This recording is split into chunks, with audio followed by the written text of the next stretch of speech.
Bienvenue sur le podcast de Fitness Smith. Alors, si vous ne le savez pas encore, moi je suis quelqu'un de passionné par tout ce qui est développement physique, développement personnel. Et mon obsession, c'est de réussir à booster l'énergie au quotidien, d'avoir de meilleurs résultats à la salle de sport, de faciliter l'accès à la diète saine pour tout le monde. Et puis voilà, ça fait déjà pas mal. Donc si tu débarques ici, sache que ça va être que des épisodes basés là-dessus.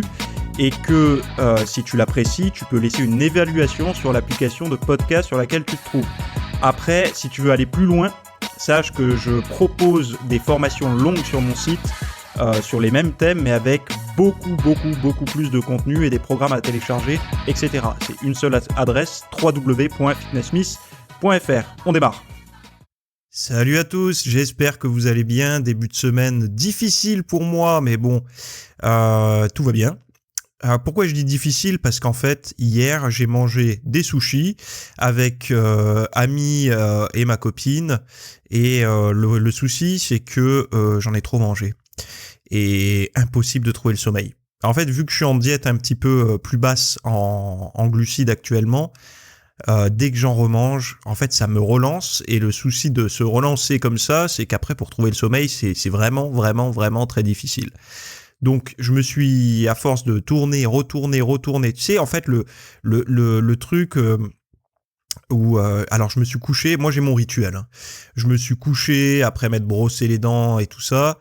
Ma petite huile essentielle de lavande sur les poignets, parce que j'aime beaucoup cette odeur. En fait, c'est l'ambiance dodo pour moi. Et puis, il y a quand même des vertus relaxantes pour le sommeil. J'ai pris ma Kindle, j'ai commencé à lire un petit peu un chapitre du bouquin que je lis actuellement. Et le sommeil est venu, pas de souci. Mais en fait, dès le moment où je me suis allongé, là, en fait, je sentais en fait que mon corps, il était en mode turbine, quoi. Il tournait fort. Donc à force de tourner dans tous les sens, j'ai dit je vais pas emmerder ma nana. Et du coup, je me suis levé, je suis allé me foutre dans le salon. J'ai continué à lire. Et résultat des courses, couché à 2h du matin pour se lever assez tôt. Donc autant vous dire que là, le sommeil, il est pas optimal aujourd'hui. Hein. J'ai pas regardé les tendances sur ma Fitbit, mais à mon avis, ça doit être un peu chaotique. Voilà. Enfin bon, tout ça pour vous raconter ma vie et pour vous dire que je suis quand même présent pour faire ce podcast. Bref. Alors, pour tous ceux qui sont abonnés à l'espace VIP, vous avez vu ce week-end qu'il y a la formation sur la diète cétogène qui est sortie. En fait, je me suis rendu compte d'une chose, c'est qu'à part dans mon livre numérique, là, j'avais réservé une partie sur la diète cétogène, mais j'en avais pas parlé concrètement dans la zone membre. Et là, j'avais envie de faire une vidéo avec un petit peu les dernières recherches scientifiques, avec est-ce que c'est la diète magique, est-ce que c'est une diète adaptée pour perdre du gras, etc. J'en parle un peu dans les détails. J'ai même mis en fait un menu sur 4 jours. Enfin, comme ça au moins le matin, midi, soir, on sait pendant 4 jours ce qu'il faut manger, ce qui donne une idée un petit peu. Mais également des collations, parce qu'il y en a beaucoup qui se disent ouais, mais attends, en diète cétogène, qu'est-ce qu'on mange en collation, quoi. Et j'ai mis tout ça avec la façon de faire, etc. Et voilà, pour tous ceux qui sont intéressés, vous avez le lien directement en description pour pouvoir y accéder. Ça fait une 40aine de minutes, plus il y a un fichier avec pour pouvoir suivre le menu et la formation. Voilà. Donc, on démarre tout de suite l'épisode du jour avec la question. Alors, elle est où ? Elle est ici. Donc, je monte le son et on balance la question. Je ne l'ai pas écoutée, donc je ne sais pas du tout de quoi on va parler aujourd'hui. Je suis comme vous. Enfin, vous avez le titre, mais moi, j'ai pas encore décidé du titre puisque je ne connais pas la question. Allez, c'est parti. Bonjour Théo, bonjour à tous.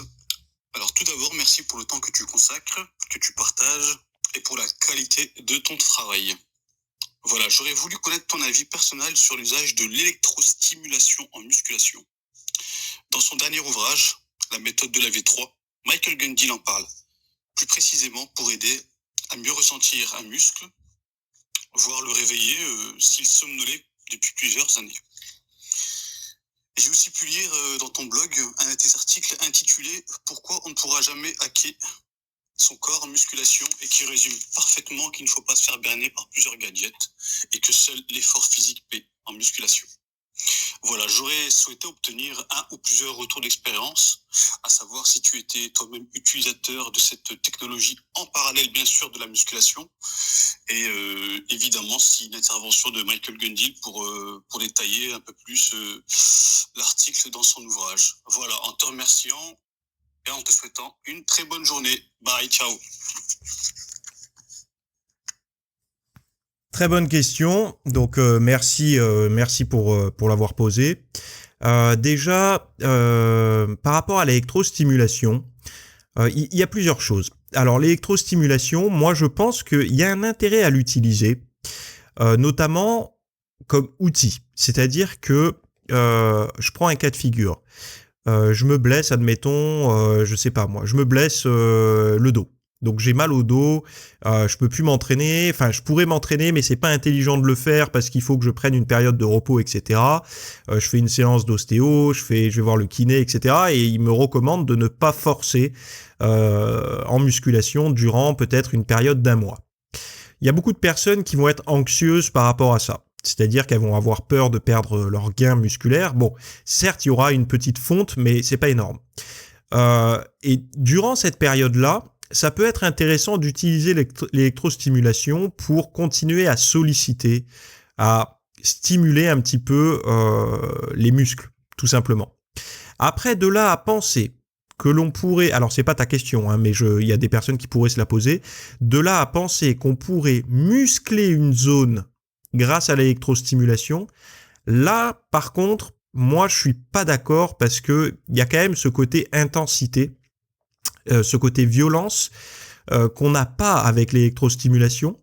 On a par contre quelque chose qui est très intéressant, qui est la contraction involontaire. Donc, c'est-à-dire que le muscle se contracte sans avoir à passer par notre intention, en fait, par l'ordre de notre cerveau. Et donc là, ça devient intéressant parce que, par exemple, pour travailler un point faible, alors tu as parlé de la méthode de Lavier 3, mais il y a également la méthode de Lavier 2 qui en parle. Peut-être la méthode 1 aussi que je n'ai pas, j'ai pas, donc ça se trouve, ils en parlent aussi, mais je sais que dans la 2 et la 3, ils en parlent. L'électrostimulation, je vais te prendre un exemple, par exemple, sur les quadriceps. Quand toi tu fais les cuisses, tu sens plus le vaste interne des quadriceps travailler et très peu le vaste externe. Tu peux continuer à t'entraîner comme tu fais aujourd'hui et à la longue, tu prendras un petit peu de tout, mais toujours en priorité le faisceau point fort pour toi, donc plutôt le vaste interne, et tu prendras moins du vaste externe, mais ça progressera quand même un petit peu. Si tu viens solliciter le vaste externe très régulièrement, et quand je dis très régulièrement, c'est pas une fois par mois, c'est pas une fois par semaine, c'est vraiment très régulièrement. En fait, habituer le système nerveux au niveau local à faire battre, à faire contracter les fibres musculaires que tu n'arrives pas à contracter correctement via la contraction volontaire. En fait, la contraction volontaire, c'est quoi? C'est s'entraîner, décider de s'entraîner les cuisses, c'est une contraction volontaire. Donc là, ça peut devenir intéressant d'utiliser l'électrostimulation pour en fait créer plus de possibilités. Tout simplement. Parce que un muscle qui va commencer à réagir, c'est-à-dire que si tu fais battre régulièrement, tu vas avoir plus de douleur. Donc en fait, tu vas améliorer ta sensitivité, ta sensibilité même, ton ressenti. Tu vas te mettre à sentir un muscle que tu n'arrives pas à sentir d'habitude.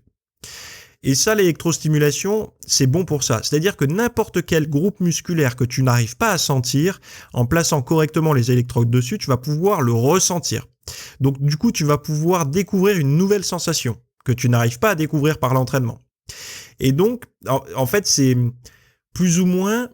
Tu sais, par exemple, si tu veux t'entraîner, je sais pas, je reprends le cas des quadriceps, tu t'entraînes les cuisses, et quand tu les entraînes, tu congestionnes bien partout, mais tu n'arrives pas à ressentir travailler ce foutu vaste externe. En faisant de l'électrostimulation régulièrement, tu vas savoir quelle sensation ça fait de ressentir le vaste externe. Donc du coup, ça se trouve déjà ça sera pas du tout la sensation à laquelle toi tu t'attendais, parce que en fait t'en avais aucune idée vu que t'arrivais pas réellement à le ressentir. Donc là tu vas avoir une idée fiable de comment il se contracte. Et donc du coup tu vas pouvoir lors de tes entraînements ressentir quand tu t'approches de la contraction de ce faisceau là. C'est-à-dire que ça sera plus une supposition, ça sera réellement une quête de sensations que tu connais déjà. Donc ça change en fait, tu vois, je sais pas si tu vois ce que je veux dire. Donc après de là à dire que tu vas te retrouver avec un vaste externe en point fort parce que tu fais de l'électrostimulation, non. Mais dans tous les cas, tu vas améliorer mieux que si tu ne faisais rien. Alors ça peut être aussi utilisé pour le haut de pec, ça peut être utilisé pour les biceps, les triceps. Bon, ça peut être utilisé pour pas mal de muscles. Moi personnellement, par exemple pour les abdominaux, j'ai voulu essayer, j'ai pas trouvé ça super intéressant. Surtout que pour les abdominaux, si t'es pas sec, ça devient un peu chaotique. Moi, je pense que ça fonctionne mieux quand le muscle est quand même relativement proche de la surface. Donc, quand je dis proche de la surface, c'est qu'en fait, il y a une fine couche de matière entre la masse musculaire et l'extérieur, en fait, et notre peau. Donc voilà, c'est quelque chose que tu peux très bien essayer. Moi, je recommande quand même de le faire très régulièrement.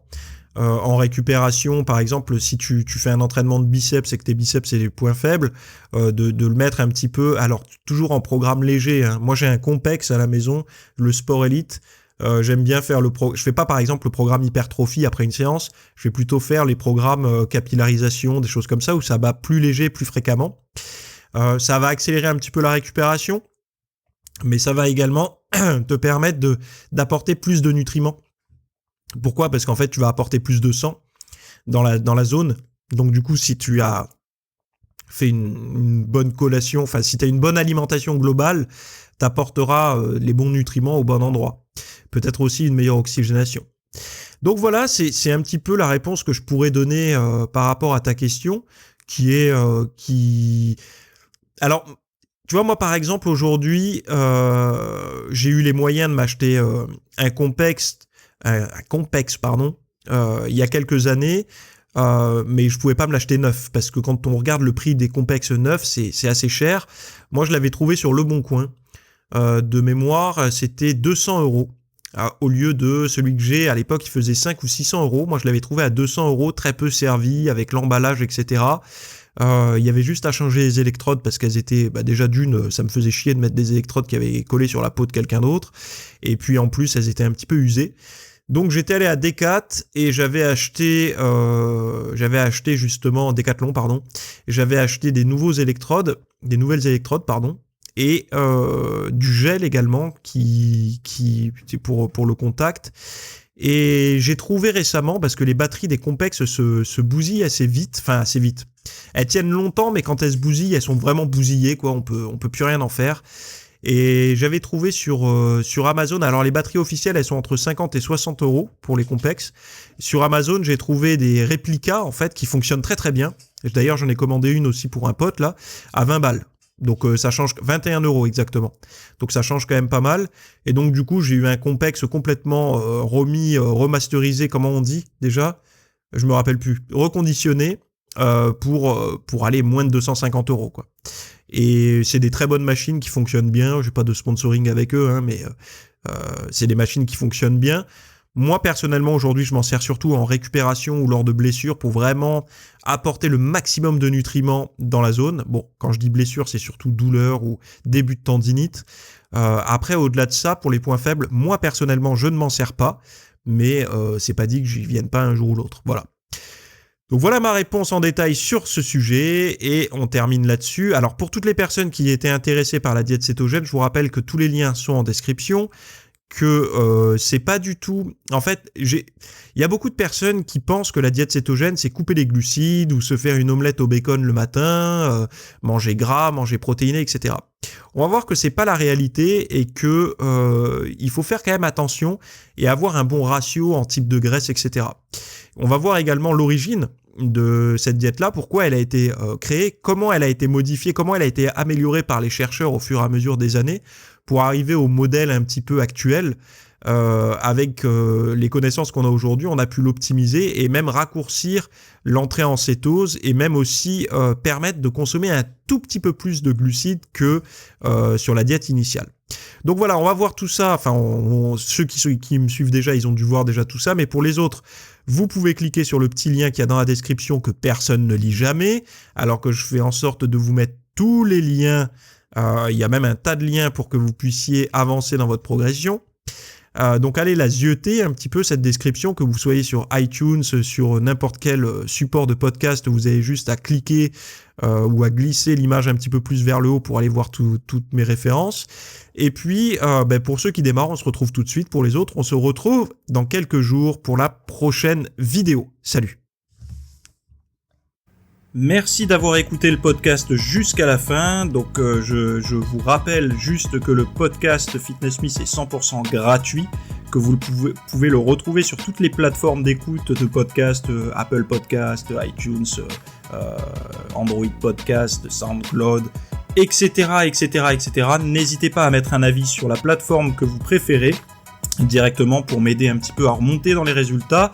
Et si vous voulez soutenir comme les VIP, si vous voulez soutenir cet épisode, vous pouvez retrouver un lien qui vous permettra d'accéder à un formulaire pour me soutenir, donc financièrement, et qui vous donnera accès à tout un tas de vidéos VIP, plein de bonus, etc., des programmes, etc., etc. Donc merci à tous pour votre confiance et on se retrouve la semaine prochaine. Salut!